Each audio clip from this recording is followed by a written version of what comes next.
and you did it again. It just makes me look like an idiot. You said you were with the wrong person. I'm going to tell you like I tell everybody else. You are the wrong person. Of a new theft of property from July 31st of 2025 here in Jefferson County.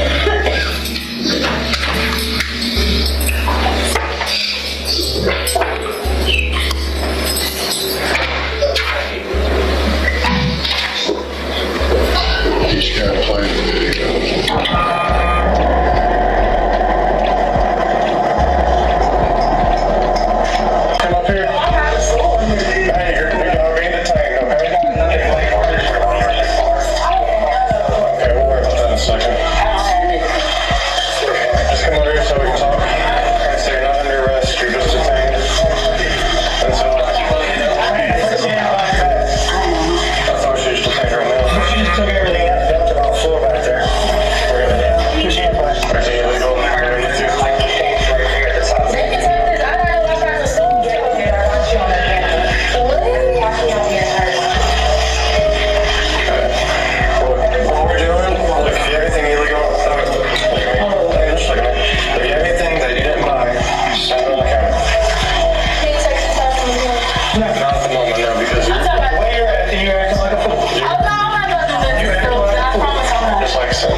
Any other evidence with regard to count one?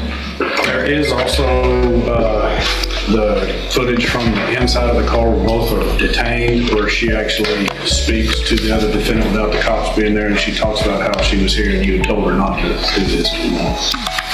But I think that first video kind of sums everything up. All right, any evidence with regard to count one before I make my finding?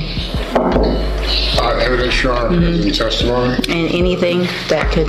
I'm looking at this trying to figure out if that's a legal search. I mean, she appears to be detained, so it's not a Terry search. It's a warrantless search, obviously. She's not under arrest and being searched at the jail. They didn't search her. They said, if you have something, take it out. She took it out and she placed it on. They didn't even have to get to the search. I guess she could have refused and remained silent. But she didn't, and so... Followed the direction. And there's no Miranda issue since she wasn't arguably in custody. I don't have any argument. I will go ahead and object that that's an illegal search. And there it is. Objection overruled. Let's unpack that. The defense tried to argue this was an illegal search, but the judge zeroed in on something critical. She voluntarily pulled the item out. If there's no coercive search, the Fourth Amendment argument weakens fast. Once that objection falls, the violation falls with it. From this point forward, we're not debating guilt. We're debating consequences. All right, that objection's overruled. I am going to find count one true. And so, let me see, I need to... Counts 2 and 3, she pled true to, so there's a finding of true. Count 2, again, everyone's had an opportunity to review that pre-sentence report. Mr. Kemmler, you may make argument with regard to... Yes, Your Honor. At this stage now that the state has offered evidence as to count, as to be a new offense, and the court's found that to be true based on the evidence, I think that the recommendation comports with the state of the record. I would, again, defer to the probation department, but I think that they're seeming to indicate that the court is to keep her on probation, that she enter into the ISF program, cognitive track, and I would defer to that recommendation in lieu of revocation. Mr. Proposal, I suppose, With the pending charge of this theft, she's not eligible to go to ISF. She's set on... That line matters.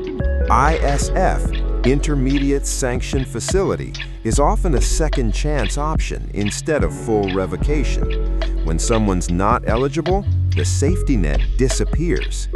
And notice the tone shift from maybe rehabilitation to we've given her every chance. Judges keep score. Every prior opportunity becomes part of the math. So ask yourself, how many chances should probation really come with? Today, I can resolve it today in this. No, it's pending in felony. It's here, it's mine. Okay, Because there's a prior thefts. All right. She's done with misdemeanor Right. thefts. We could resolve that perhaps today, Your Honor, if the court. I mean, go ahead. I feel like we have given her every possible chance to rehabilitate, and she has not taken that. We would ask that she be revoked and given, based on the number of thefts committed, that she be revoked and sent to the state jail for 2 years. Ms. Lopez, do you have anything else to add to your updated report? Everything in my recommendation. All right. Do you want to address the judge? Yes. I feel like I did, how can I say this? I feel like I can finish my probation off because of the simple fact, like, this is the longest I've been away from my kids besides when I did 8 months, but they was younger than me, and like I was younger, and like they understand what's going on. And I understand, and like me being away from my kids right now is really hard, because they be with my mama, and my mama had dementia, and she... Stop with everybody else, because I'm not going to make my decision today based on the fact that you have kids, This is a or based on the fact powerful that your mom judicial needs you. moment. The judge is drawing a hard boundary. Emotional appeals about kids and family are real, but probation decisions are based on conduct, not sympathy. Translation: personal hardship doesn't cancel repeated violations. The court's message is clear: accountability isn't transferable. Do you think judges should weigh family impact more heavily, or is that a slippery slope? Because you weren't thinking about that day. So don't put that on me, that if I send you to prison, that I'm somehow going to be hurting your kids or hurting your mom. You've done that. You were on felony probation, and it sounds like if the other video was played, you knew exactly what was going to happen. If what Mr. Smith is saying is true, that y'all were in that car and you said, Judge West said, I better not do this again, and you did it again. It just makes me look like an idiot. That sentence hits differently when a judge says it. It's not ego, it's frustration with broken trust. Probation is conditional freedom. The court extended trust once. The allegation suggests she knew the risk and did it anyway. And here's the kicker. The alleged statement in the car shows awareness. That's not impulse, that's choice. At that point, revocation becomes less about punishment and more about pattern. Giving you the opportunity in the first place. At some point, you have to stop. At some point, you have to stop. Anything else? Judge, even based on what she told probation is, she wants to be reinstated on probation. She was just with the wrong person. The girl she was with already took probation, Right. wasn't the one stealing. Yeah, I made a note of that. Accept responsibility. I assume my responsibility. You accept your responsibility now that we saw it on a video. You didn't accept your responsibility. You said you were with the wrong person. I'm gonna tell you like I tell everybody else. You are the wrong person. She was with the wrong person. Y'all were with the wrong, you're all, if you're in there doing it, you are the wrong person, right? Yes, ma'am. So you didn't take responsibility. You haven't taken responsibility. You were given this opportunity after having felonies and going to state jail for the same offense, and I gave you a probation, and I said, don't do it again. So at this time, I'm going to find again count one, that there was sufficient evidence to find count one true, find it true, find that you pled true to counts 2 and 3, find sufficient evidence to revoke your probation, and at this time, revoke your probation, sentence you to a term of 15 months. 15 months. Not the maximum, but real time. This is the moment probation officially ends and incarceration begins. And notice how procedural it sounds. Calm, measured, almost clinical. That's how sentencing works. Big life consequences delivered in steady tone. The system doesn't yell, it finalizes. Was this inevitable after the new offense finding? It's in the state jail prison. You will receive credit on that sentence for any time that you've been in custody that the law gives you the right to receive. I'm going to... I'll get the other one worked out today. Okay, I'll hold it while y'all do that, and then while I'm doing that, I need a, I'll hand you the trial court certification in just a minute after y'all do that on this case that shows this was not an agreement. You have some limited rights to appeal. If y'all want to go visit about the other one, I'll hold it. All right, go ahead, go back that way.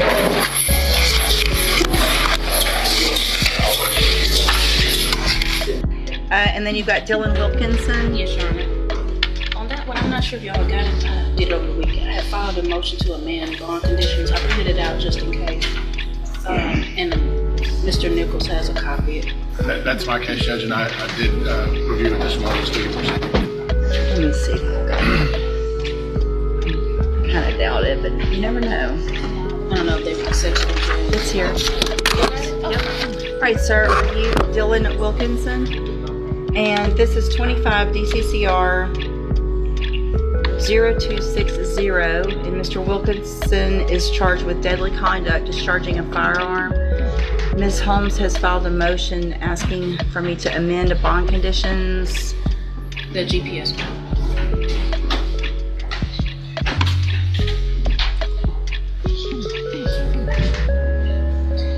And in addition to the monitor, the bondsman and the GPS company also have his phone location. So he shares his location because there was an issue where they thought he had cut his monitor, so they FaceTimed him to show that it was still on his leg because it wasn't showing in their system. So in addition to it on his leg, he also shares his location with 3 other people from the company on his phone. And so because he travels a lot, it's causing issues with the job. He's a traveling technician. He's currently in Utah.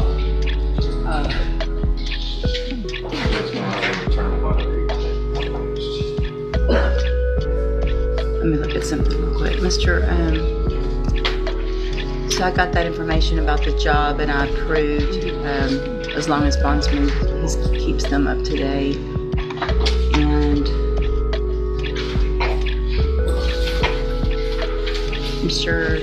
Nichols, what's your position? I don't really have an objection to modifying that condition, Your Honor, as long as there's a way for the bondsman to locate and contact him at all times.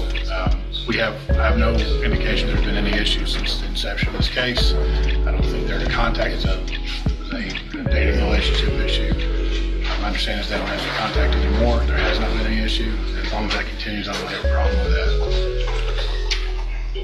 Did I or anyone make a condition of your bond that you're not allowed to have any firearms? No.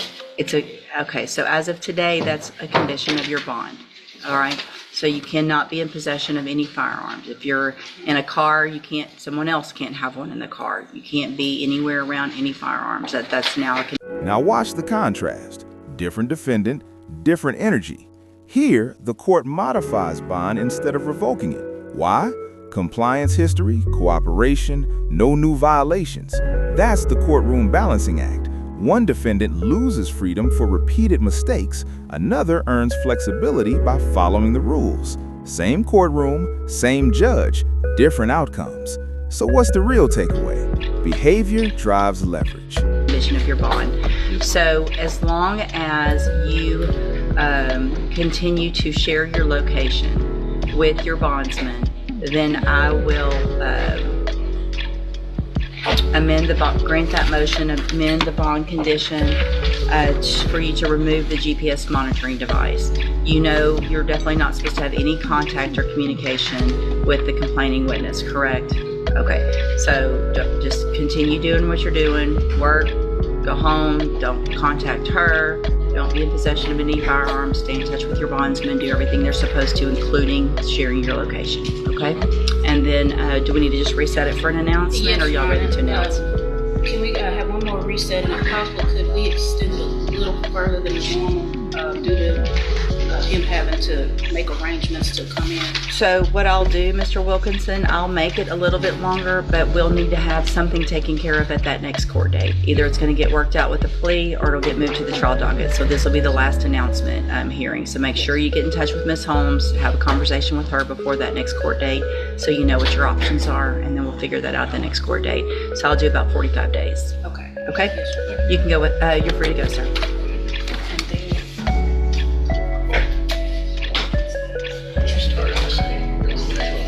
then, I know, I almost said it.